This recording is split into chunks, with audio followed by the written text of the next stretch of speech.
Hello everyone, in this video I'll show you how to make dotted text in Photoshop. Creating dotted text in Photoshop means applying a dotted or dash effect to your text.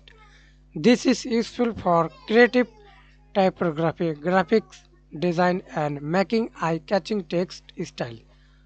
So let's begin. I have already created a new document, create a new layer, right click on your mouse, type any text, dotted, double click to this text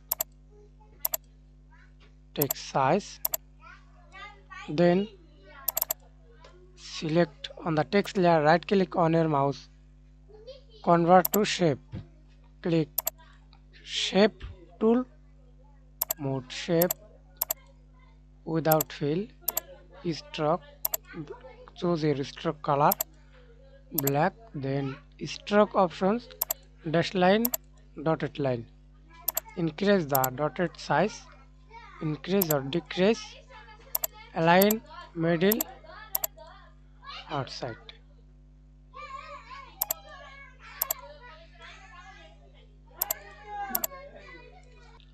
Hope this tutorial help you. Thanks for watching. Don't forget to like and subscribe.